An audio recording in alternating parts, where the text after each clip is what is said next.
गुरु प्यारी साध संगत जी, प्रेम से कहना धन निरंकार जी। साध संगत जी, आप सब कैसे हैं? मुझे कमेंट में ज़रूर बताइएगा। आशा करती हूँ सतगुरु माता जी की कृपा से आप सभी बहुत अच्छे होंगे। चलिए आज की साखी सुनते हैं।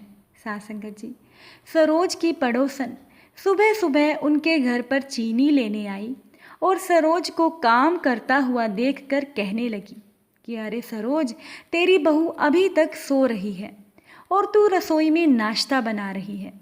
तूने तो अपने आप को घर की मालकिन से नौकरानी बना लिया।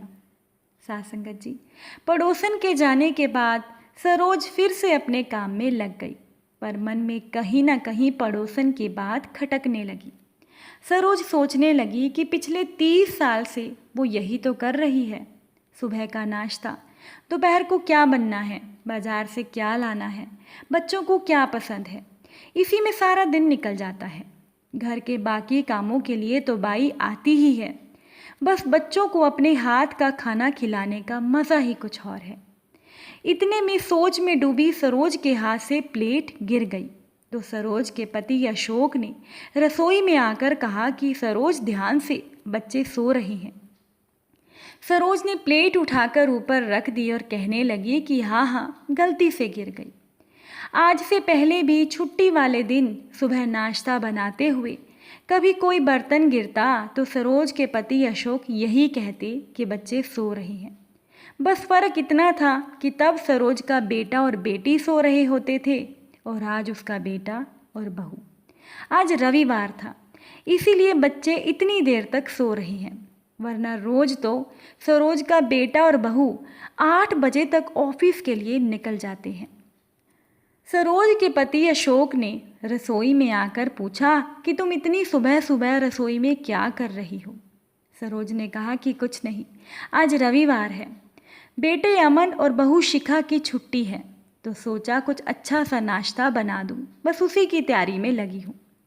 अशोक ने कहा कि ठीक है, मेरे लिए भी चाय बना दो। सुबह 10:30 बजे जब सरोज के बेटा अमन उठा और चाय लेने के लिए रसोई में आया तो कहने लगा कि माँ, 2 कप चाय बना दो। शिखा भी उठ गई है और हाँ माँ, जल्दी तैयार हो जाओ, हम सब फिल्म देखने जा रहे हैं। सरोज ने अपने बेटे से पूछना चाहा कि चाय लेने शिखा क्यों नहीं आई और फिल्म का प्रोग्राम कब बना। तब तक उनका बेटा अमन अपने कमरे में जा चुका था।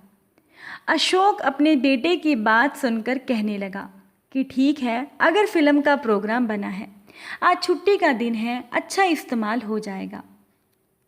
अभी सरोज रसोई में ही थी कि उनकी बहू शिखा आ गई और कहने लगी कि अरे मम्मी, आप अभी तक यहीं पर हैं, 12 बजे का शो है, जल्दी से तैयार हो जाइए, चाय मैं बनाती हूँ और आप अच्छे से तैयार हो जाइए। सरोज का बेटा अमन भी रसोई में आ गया था। सरोज ने अपनी बहू से पूछा, शिखा, ये फिल्म का प्रोग्राम कब बना? मैंने तो नाश्ते की सारी तैयारी कर रखी थी। अब सरोज की बात पूरी होने से पहले ही उनकी बहू शिखा ने कहा कि मम्मी, रात को प्रोग्राम बनाया था और इंटरनेट पर बुकिंग भी कर ली है, आप जल्दी चलिए, हम खाना भी बाहर ही खा लेंगे। सरोज के बेटे अमन ने प्यार से सरोज का हाथ पकड़ा और कमरे तक ले गया। बचपन से सरोज अमन को किसी भी बात के लिए मना नहीं कर पाती थी।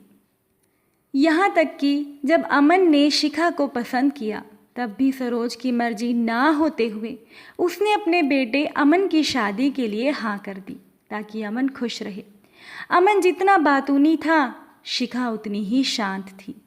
शादी के कुछ ही दिनों के बाद सरोज को महसूस होने लगा था कि शिखा अमन के अधिकतर फैसले खुद लेती थी, चाहे वो किसी के घर डिनर का प्रोग्राम हो या कहीं घूमने जाने का। खैर, उस दिन रविवार के दिन उन चारों ने बहुत मज़ा किया, पर रात को किसी ने खाना नहीं खाया और अगले दिन सरोज को अपना नाश्ता बना हुआ काम वाली को देना पड़ा। सरोज की सारी मेहनत खराब हो गई, उसे बहुत दुख हुआ। अब कुछ ही दिनों के बाद पड़ोस में सरोज की सहेली माधुरी के पोते का मुंडन था, तो सरोज ने सोचा कि मैं वहाँ चली जाती हूँ। सरोज ने अपने पति अशोक को फ़ोन करके बता दिया कि घर पर ताला लगा हुआ है और मैं पड़ोस में जा रही हूँ, बच्चे तो रात को लेट ही आते हैं, इसीलिए बच्चों को बताने की ज़रूरत सरोज ने नहीं समझी। कुछ ही देर के बाद सरोज के फ़ोन पर शिखा का फ़ोन आया और कहा उसने कि मम्मी आप कहाँ हो, घर पर ताला लगा है, मैं आज जल्दी आ गई हूँ। सरोज ने कहा शिखा तुम रुको, मैं आती हूँ। जब सरोज घर पहुंची तो उसने देखा कि शिखा बुखार से तप रही थी। सरोज ने जल्दी से ताला खोला और शिखा को उसके कमरे में लिटा दिया। बुखार बहुत तेज था तो सरोज ने बर्फ़ की पट्टियाँ शिखा के माथे पर रख दी। थोड़ी देर के बाद शिखा दवाई खाकर सो गई। इतने में दरवाजे की घंटी बजी और दरवाजे पर थी सरोज की पड़ोसन माधुरी, जिसका फंक्शन अधूरा छोड़कर सरोज घर आ गई थी। माधुरी सरोज को उसका पर्स लौटाने आई थी, जो जल्दी में सरोज अपनी सहेली के घर भूल आई थी। माधुरी ने पूछा सरोज से, क्या हुआ सरोज, तुम इतनी जल्दी में क्यों निकल आई? सरोज ने कहा कि माधुरी, मेरी बहू की तबीयत ठीक नहीं है, वो आज जल्दी घर आ गई। माधुरी ने सरोज से कहा, क्या बात है सरोज, तू भी कमाल करती है, बहू घर जल्दी आ गई तो तू सब कुछ बीच में छोड़कर चली आई। अरे तू अपनी बहू से कहती कि 2 घर छोड़कर माधुरी के घर में आ जा और वहाँ से आकर चाबी ले जा। आगे माधुरी ने सरोज से कहा कि तेरी बहू को आए अभी 2 महीने ही हुए हैं और तूने अपनी बहू को सिर पर बिठा लिया है। मुझे देख, मेरे घर में 3 बहुएं हैं, उनकी क्या मजाल कि कोई मुझे कुछ कह दे। मैं सिर से पल्ला तक खिसकने नहीं देती, पर तू क्या करेगी? तेरी बहू तो तेरे बेटे की पसंद है, तुझे सिर पर तो बिठानी ही पड़ेगी। अब वो सरोज की सहेली माधुरी सरोज को ना जाने कौन सा ज्ञान बांटकर चली गई। माधुरी के जाते ही सरोज सोच में पड़ गई कि उन्होंने जो कहा वो ठीक था। हर लड़की को शादी के बाद घर की जिम्मेदारियां समझनी होती हैं। ये क्या बात हुई, मुझे क्या समझ रखा है शिखा ने? पर अगर शिखा की जगह मेरी बेटी होती तब भी मैं सब कुछ छोड़कर घर आ जाती। लेकिन बहुओं को तो घर का काम करना ही होता है। शिखा के ठीक होते ही मैं उससे कहूँगी कि सुबह मेरे साथ रसोई में मदद करे, पर वो तो सुबह जल्दी जाती है और रात को देर से आती है और मैं सारा दिन घर पर ही होती हूँ।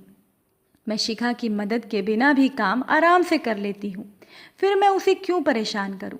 इसी पसोपेश में विचारों को एक और झटक कर सरोज रात के खाने की तैयारी में जुट गई। सोचने लगी कि शिखा की तबीयत ठीक नहीं है, उसके लिए कुछ हल्का बना देती हूँ और बेटे अमन के लिए जो उसे पसंद है वो बना दूँगी। फिर सरोज के दिमाग के किसी कोने से आवाज़ आई, अरे 2 चीज़ें क्या बनानी, बहू इतनी भी बीमार नहीं है कि खाना ना खा सके। पर सरोज के दिल ने दिमाग को डांट दिया और कहा, नहीं, बहू की तबीयत ठीक नहीं है तो हल्का ही खाना बनाती हूँ।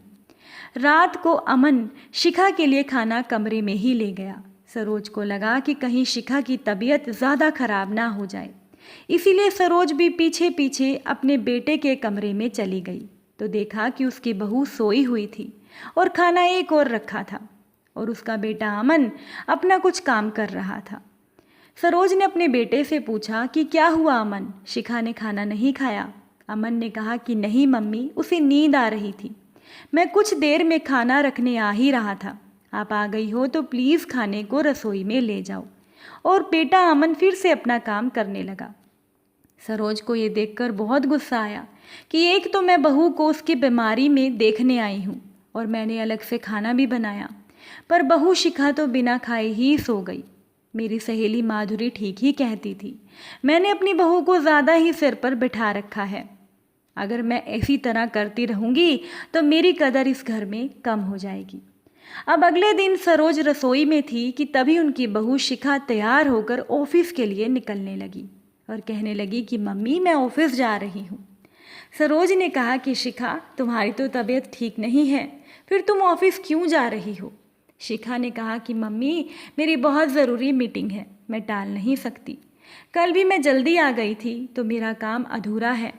अपनी बात ख़त्म किए बिना ही शिखा ऑफिस चली गई। सरोज को बहुत गुस्सा आया कि कैसी लड़की है, अपने आगे किसी को कुछ नहीं समझती, घर में हर किसी को अपने तरीके से चलाना चाहती है, घर की कोई जिम्मेदारी तो समझती नहीं, ऊपर से घर को होटल समझ रखा है। पता नहीं सरोज और क्या क्या सोचती रही। फिर अपने काम में लग गई। सरोज काम खत्म करके अपनी सहेली माधुरी के घर चली गई, जिनके पोते के मुंडन का कार्यक्रम सरोज अधूरा छोड़कर आई थी। सरोज ने सोचा कि एक बार जाकर शगुन भी दे आऊं, क्योंकि वो उस दिन प्रोग्राम पूरा अटेंड नहीं कर पाई थी। तो जैसे ही सरोज अपनी सहेली माधुरी के घर पर गई, माधुरी की बहू ने बताया कि माताजी की तबीयत ठीक नहीं है, वो अपने कमरे में है। सरोज अपनी सहेली के कमरे में चली गई। माधुरी अपने बिस्तर पर लेटी थी और उनकी बहू उनके पैर दबा रही थी। सरोज को देखकर माधुरी ने अपनी बहू से कहा कि चल आंटी के लिए चाय बना ले, और अपनी सास की एक आवाज़ पर उनकी बहू उठकर रसोई में चली गई।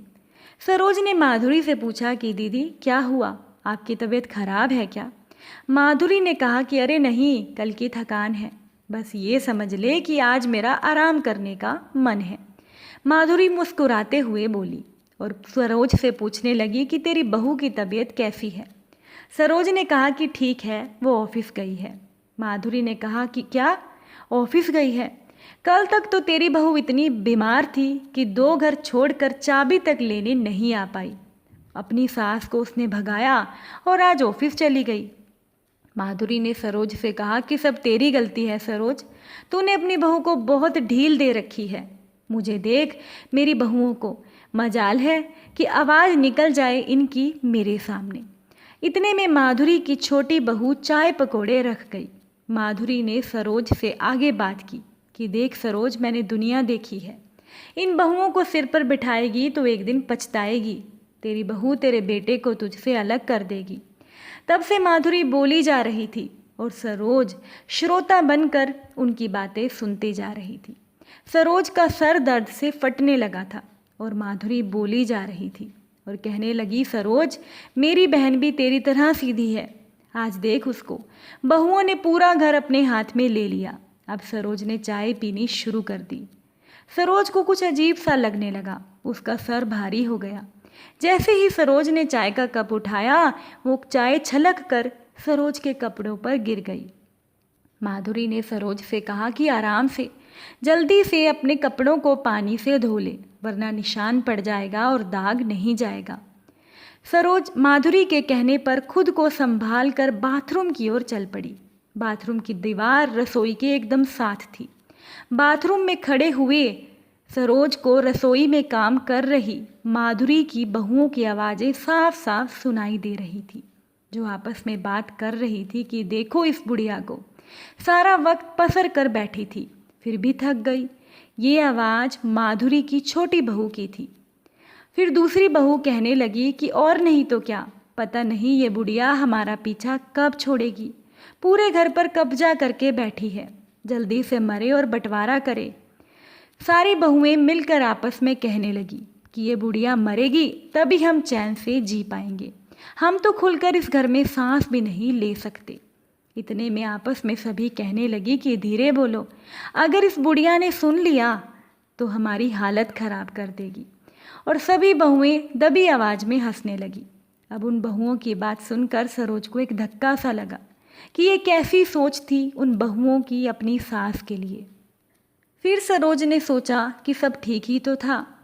उसकी सहेली माधुरी ने कभी भी बहुओं को अपने परिवार का हिस्सा माना ही नहीं।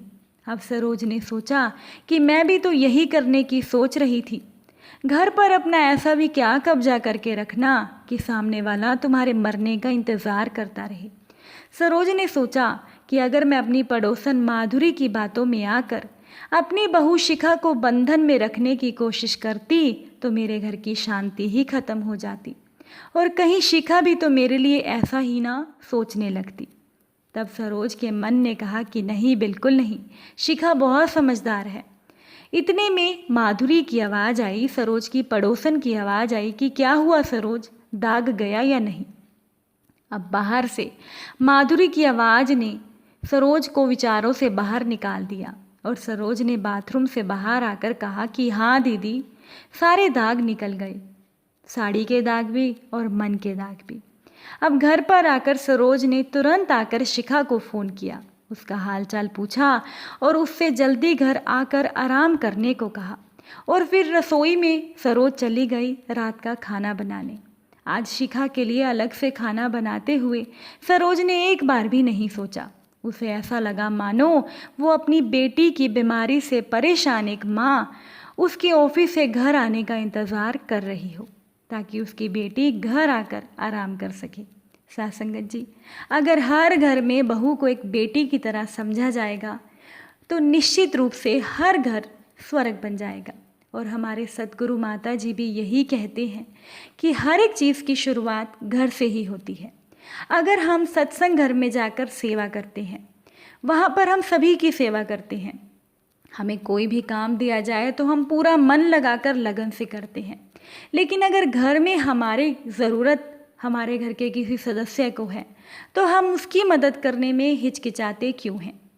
अगर हमारी एक अच्छे समाज की शुरुआत घर से ही होती है तो हमें घर में भी सभी रिश्तों को संतुलन में रखते हुए सभी सदस्यों को आपस में प्यार रखना चाहिए।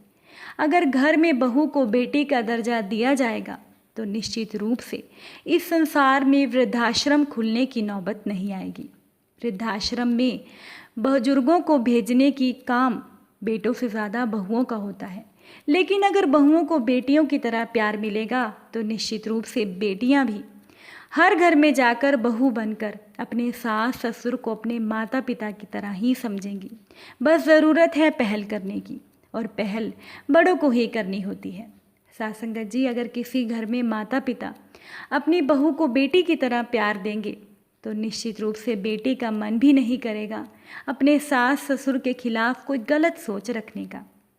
चलिए साखीकांत सभी सिमरन से करते हैं, आप भी मेरा साथ दीजिएगा। तू ही निरंकार मैं तेरी शरण हाँ, मैनू बख्श लो। तू ही निरंकार मैं तेरी शरण हाँ, मैनू बख्श लो। साध संगत जी प्यार से कहना, धन निरंकार जी।